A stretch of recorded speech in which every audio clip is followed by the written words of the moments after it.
Kinetics has been made in association with Road Race Parts. Top quality, best prices, no compromise. Head to roadraceparts.com to get parts for your racing vehicles now. Hi guys, welcome to a new episode of Velocity Kinetics. Today we're discussing change, both in motorsport and just in general in real life. Before I go any further, I do apologise if I sound a bit down. I'm tired of work at the moment, low mood, not quite feeling myself. But anyway, change is coming, as it always is. Now for me, I'm very much a creature of habit. I always have been, or probably always will be. I like to do things in my way, in my time, in my order, not as in hissy fit. If I can't get to do this, then that's it.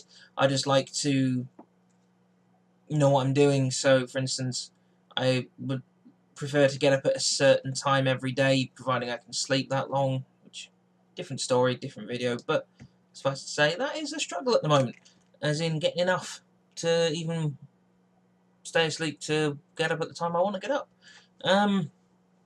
But for me, I like habit, I like routine. I fill my car up at the same petrol station the same day of the week. It costs there or thereabouts the same amount of money. I tend to shift gear at the same sort of points in the car I've currently got, which is about the same as what I did in the car before. I tend to wash my car relatively frequently within the same sort of number of weeks or days, depending on what the weather's been like. I cut the lawn within a certain number of weeks. I wash things in a certain order on a Saturday, even almost to a point, just out of habit, really. Again, habit, not being fond of change.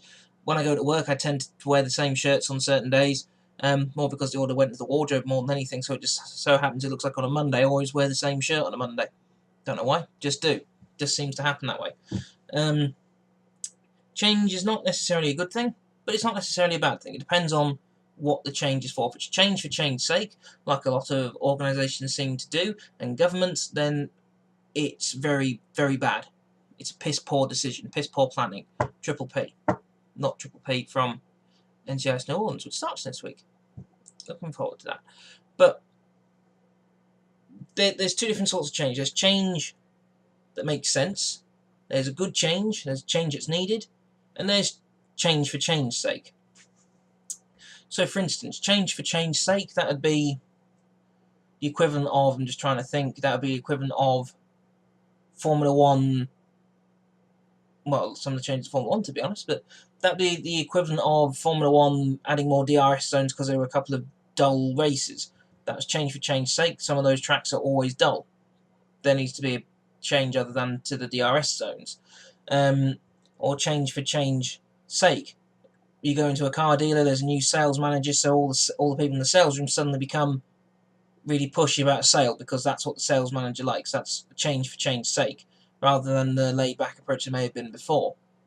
A change for good, for instance, would be if you changed your car at a certain point because it was worth the right amount of money, so then you could have changed it for the same car again and then pay less than what you were before. That's a good sort of change. Formula 1 just changing the aerodynamics to make it so cars can follow better. That's a good change. Formula E changing the car, they used the Gen 2 car from Gen 1 so it can have more power and just look very different. That's a good change. Going from petrol to going to plug-in hybrid or electric, that's a good change. But someone is going, well, we're going to go do this sort of special weird hybrid, that doesn't always work. Now, Formula 1, they've recently released images of the new cars going forth in 2021. I have to say, granted they are renderings at the moment, they look pretty good. They're not quite as radical as I would have expected. And the video by Mark Priestley I watched earlier on today, he says the same thing. They're not quite as radical as I'd liked. Certainly they're very different looking, and it's still very obvious they're a Formula 1 car. You're needing to keep your main audience by keeping the cars similar, but you need to try and draw people in by making them different. The big issue that Formula 1 is needing to address is the aerodynamics and the overtaking. Now, downforce is fantastic. It keeps your car on the road, or rather, it keeps a Formula 1 car on the road. It doesn't really keep your car on the road. The only time it ever really affects your car is if you're a multi-millionaire who is able to afford that sort of vehicle, which I wouldn't mind being a multi-millionaire. If someone's got a few million quid they would lend me quite happily without any strings attached, then please, lend me it. But in Formula 1, changes in the aerodynamics, for instance, would allow overtaking to be easier, not necessarily needing DRS. Tyres might be able to be a bit harder and things, so actual racing can happen out on the track. Likewise, changing of the power unit, whether this is to change the displacement, the turbo or turbos, depending on what way you're going, or if there is any forced induction, where you've got any sort of hybrid element to it, and if you have, what element that plays into it, your engine layout, and so on and so forth. Touring cars, it's a similar matter where they've changed their rules, and rallying changed their rules. Whether that's something to do with the S2000 rules, I'm not very well versed in the rallying rules, but suffice it to say, it basically changed it from the big rally cars that I were associated to when I was much younger and watching it, to the more smaller city car, like going from a Ford Focus down to Ford Fiesta, basically. So I think they're the Super 1600 rules, if I remember rightly. In WRX Rail Rally Cross Championship, changing the rules for some of their car displacements and possibly going for a full electric series. No more looking at changing LMP1 to a hypercar class. Change is always, you see what I mean? Change is always good. And even in your personal life, like, you know what, I'm going to go for a hybrid car next time. I don't like the engine I've got in my current car. I want to go for the bigger one or the smaller one, or I'd rather have the turbo one, or I'd rather not go to that manufacturer anymore. I'd rather have this one, or that sounds like a good new one. So you see what I mean? There's so many possible changes. Now, for change to work in the motoring world, it's a two-way street. You've got to like it, and the manufacturers have got to have done the right sort of change. So, for instance, when EcoBoost and BoosterJet were taking off, it was a very different way of doing things. People didn't like it. But there are a lot of EcoBoost engines around, and people have copied it. Honda have copied it, Suzuki have copied it. Let me rephrase. They've copied in the sense of they've followed the same sort of mantra, going to a small displacement with a big turbo and fewer cylinders than a traditional engine, or what you would associate normally with that size of vehicle. And even to a point of that EcoBoost engine being available in a big Mondeo estate, that's a lot of car for that engine to pull around, but it does it. But the fact that people buy it and like it means it's come along, even to the point where Ford did the EcoBoost and still do the EcoBoost Mustang. People like, that's a good change. Hypercar market, where Koenigsegg they introduced direct drive on the Regera. No gearbox, essentially, just goes all the way up the rear ends to whatever top speed it's got. I've not seen anything that confirms it. I'd say it's around the 240, 250 mark. If Forza 7 is to be believed, it's 249, 250. And then the world's first retractable top-mounted rear wing. That's a fantastic thing, because it's working the correct plane of the wing. Then you had years and years ago in the supercar market, Porsche changing the game when it came to the 959 and the 2.85 litre flat six that had twin turbos, but rather than one for each bank of cylinders, it was a sequential turbo. That was revolutionary back in the day. Ferrari F40 being as light as it was, revolutionary back in the day. McLaren F1, fastest naturally aspirated car on the planet, still is for now, although there's rumours that there are a couple that might be able to beat it. Still officially the fastest naturally aspirated one. And you got the Veyron and the Chiron and the Hennessy Venom and Koenigsegg Agera, demolishing the forced induction top speeds. So change is always good. Change for change's sake is not particularly good in the automotive world. So change for change's sake would be, you could argue, I guess, Volvo doing what they've said, where they're not making anything bigger than 2 litres and 4 cylinders.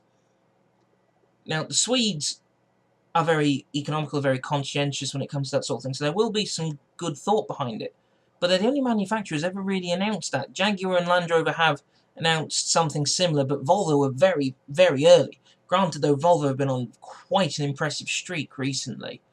So it may not be quite a change for change sake kind of deal. But then again, they haven't got Ford anymore to pull the strings. They haven't got Peugeot supplying them their engines anymore. So Volvo have had to make some changes. Change for change sake would be, or in your road car, change for change sake would be, I'm just going to change my car. Don't need to, don't have to, but I just want to change it. Whereas in Formula 1, change for change sake would be, let's say, reacting to a couple of dull races. The importance of change cannot be underestimated, because some of these changes will be for the best. For instance, going to V6 turbos and with the hybrid element. Yes, I admit I was not sold on them in Formula 1 for quite a while. But then when I saw the cars starting to twitch a bit more and all the extra, because of all the extra torque that they've got now, that got me on board. That was a good change. In some areas, we are, particularly in Formula 1, we are constantly looking through things in rose-tinted glasses. We do not remember things how they were. They go, I want the V10s, I want the V10s. Great, yes, you might want the V10s, and bring back refueling. Okay, sure. How many races did Michael Schumacher win through splash and dash, through long stint, splash and dash? Not to discredit Schumi's amazing skills, because he obviously had to drive the nuts off the car to get to make the splash and dash and the strategy work. But it wasn't an awful lot of on-track overtaking. People look back at 2009 as quite an impressive season, and it was quite impressive because of the Brawn and the Red Bulls coming through, but that was more because of a change in the guard. The overtaking was still not there in spades. People scream, bring back the V8 in Formula 1. Again, same deal. There wasn't an awful lot. I think it was Valencia 2010. No overtakes in that race. Narain Karthikeyan, or Karthikeyan, however you pronounce it, has got the record, if you want to call it a record, the unenviable record of being the lowest classified driver, not qualified. I mean, I didn't think much of him as a driver, so he might be low qualified in my opinion, but certainly he's got the record for being the lowest classified driver ever, of 24th. That was just mental. If you want to make a change in anything motoring related, it doesn't always go down very well. So, say for instance, Formula 1 decide, you know what, we're going to decrease the displacement of the engines down to 1.4 V6 turbos rather than 1.6. The uproar that we would have is unbelievable, would be unbelievable, and people prattle on about, oh, the noise. Yes, the noise is gone. We were spoilt for years with the screaming Renault V10s of the Damon Hill Williams, the screaming Ferrari V10s, the screaming Mercedes V10s in the back of the McLaren, the screaming BMW V10 that JP Montoya thrashed around Monza to hold for the fastest ever lap record that was only broken this year by Kimi Räikkönen back at Monza. You know, we've been spoiled no end. But actually, if you think about it, if you look back at some of the old races with the Turbo Honda and the Turbo Renaults, actually the engine noise wasn't fantastic anyway. I mean, my 3-cylinder 1-litre turbo makes a reasonable noise, but it probably wouldn't be that much different to some of the old footage. And even then, some of the engine notes are flattered by the fact some of the guys are just absolutely gunning it. They're right on the edge. Or if you're looking at old footage, for instance, of the Benetton BMW, make sure it's not qualifying footage, because they used to have a qualifying engine that produced up to 1,400 horsepower. The race engine only did about 700 or 800 horsepower, if my memory serves me correct. So actually, it might not be watching anything that's particularly representative, or if you watch some of the Lotus Renault footage, particularly from when Ayrton Senna was racing for them, they took all the limiters off the engine for qualifying, so actually they don't officially know how many horsepower it had. I'm sure they said it had 1400, but that's because the dynamo that they were testing on went up to 1400, so they don't actually know whether 1400 just coincidentally is as much as it produced, or whether it's more like 15, 16, 1700 horsepower.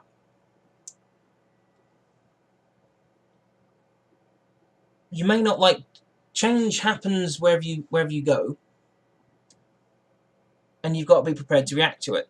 Even in the world of work, change happens. I've been involved with change. I've helped deliver change. Change I delivered was met with mixed results, mixed feelings. To be honest, I've had mixed feelings delivering it myself, because the company I work for has got a horrible, horrible reputation for making changes for change's sake. Trying to seek efficiencies when actually it's not anything efficient. For instance, they implemented a change where an agent's got to submit a form now to get this change done, whereas if they called me, I used to be able to do that change in a minute, and the agent would go away knowing it was done. That's an efficiency for no reason, a change for change's sake. It's important to pick your battles when it comes to change. For instance, the change I've just mentioned in my workplace, I was fighting tooth and nail before I got signed off work for a few weeks. I still disagree with it. I will pick it up and resume fighting it when I get back. If I go back, if I haven't got another job to go to that's a lot closer, 35-mile one-way commute, and there's an office just 10 miles up the road. Why can't they just transfer me? Stupid cunts. Anyway, excuse my French. But it's important to pick your battles when it comes to change. They're going, oh, we don't want these wings, we don't want this, we don't want that, we don't want that. I'm like, will you shut up? The problem we've got, particularly in motorsport, is with these changes, because the teams can't come to any sort of arrangement, we can't test these changes. So, whilst I've said in a good few videos that someone should have put the turbo engine in the back of their F1 car and ran it around the track and gone, oh, that's quiet. Red Bull, for instance, if Mercedes had done that, Red Bull would have been, oh, it's not fair, it's not fair, it's not fair. Ferrari would be going, hey, that's not fair, hey, hey, hey. Or Ferrari, the Mercedes would be going, that's not fair, that's not fair. And Christian Horner would be spitting his dummy out. Honda could have done it as well. They could have said, well, put Honda around the track because they've lost development time. Like, well, that's not fair. They're new. They're getting special preference because they're new. Change in motorsport seems to be hampered by the fact that everyone, quite a lot of the fans and a lot of people working in it seem to be squabbling little children, just overgrown babies in some aspect. I don't dispute that there have been a number of changes that have backfired in the FIA's face and FOM's face. For instance, the one set of tyres for the race rule a few years ago. It was an interesting concept, but it didn't really work. Refueling, could argue, didn't work. Groove tyres didn't work. Reducing the downforce on the cars hasn't worked. It's a lottery really as to what happens. Really, the FIA almost need an independent team to put together some cars and see what happens with them, test them on a track and go from there. But they're not going to be able to do it because no one independent will be willing to put the time in to do it. So changes are coming in all motorsports. Various rules are changing left, right, and centre. The biggest ones and most obvious ones will be in Le Mans and Formula 1.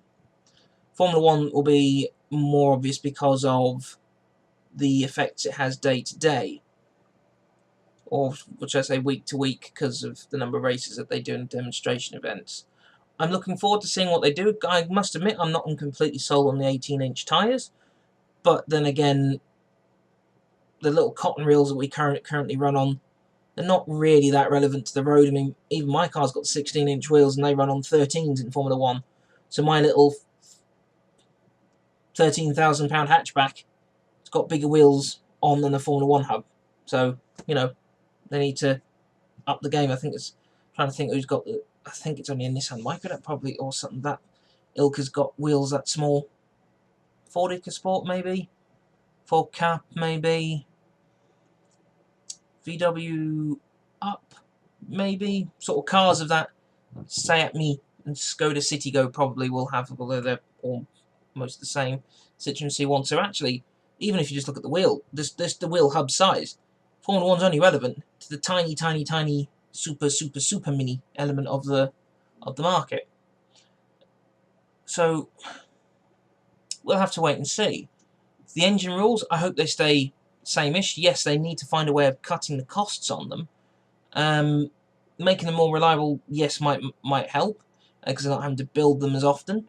So taking it down to 3 engines, because then the team's only got to buy 3 engines, but then the manufacturers have got to do more research to make them more reliable. So it's a never-ending cycle. No one's going to be right. No one's going to be right, and everyone's going to be wrong. It's long and the short of it. The armchair critics out there will always find something to argue about. But bring it on, bring that change on, and we'll see what happens. Remember to like and subscribe to the channel and share the video around. Like the Facebook page and be involved in our movements of hashtag everyone wants to get home, and play along in hashtag build an F1 team. And we will see you at another day. Velocity Kinetics has been made in association with Road Race Parts. Top quality, best prices, no compromise. Head to roadraceparts.com to get parts for your racing vehicles now.